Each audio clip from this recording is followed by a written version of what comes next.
will be Scott Watkins.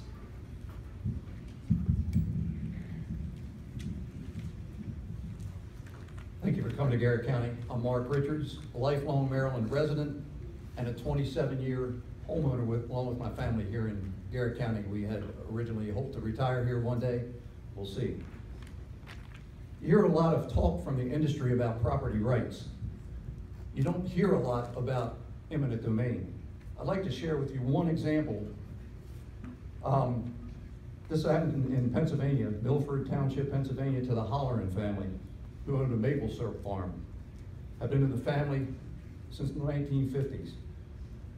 Armed marshals, along with out-of-state loggers, came on their property under eminent domain and destroyed 90% of the maple trees they used to produce their product, to make room for a Spectra Energy gas pipeline.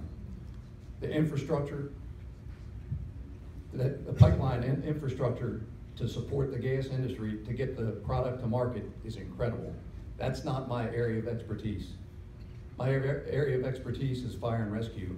I recently retired after over 40 years of service as a firefighter. In Garrett County, fire and rescue is provided largely by volunteers, dedicated volunteers. However, due to the demands on their time, they must work other jobs. In Garrett County today, there is a 30% failure to respond of the closest company to an emergency within the prescribed time period.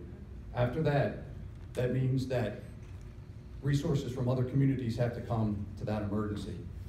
In Doddridge County, West Virginia, which I personally visited and spoke with a person on an ambulance there, their truck versus car crashes skyrocketed. Serious crashes. People trapped needed to be extricated from cars. Who is going to be here to answer the 911 calls when Garrett County's demand for service skyrockets? Thank you. Scott Watkins, and following Scott Watkins, we'll hear from Dan Bordeaux. Mr. Watkins, good evening. Thank you all.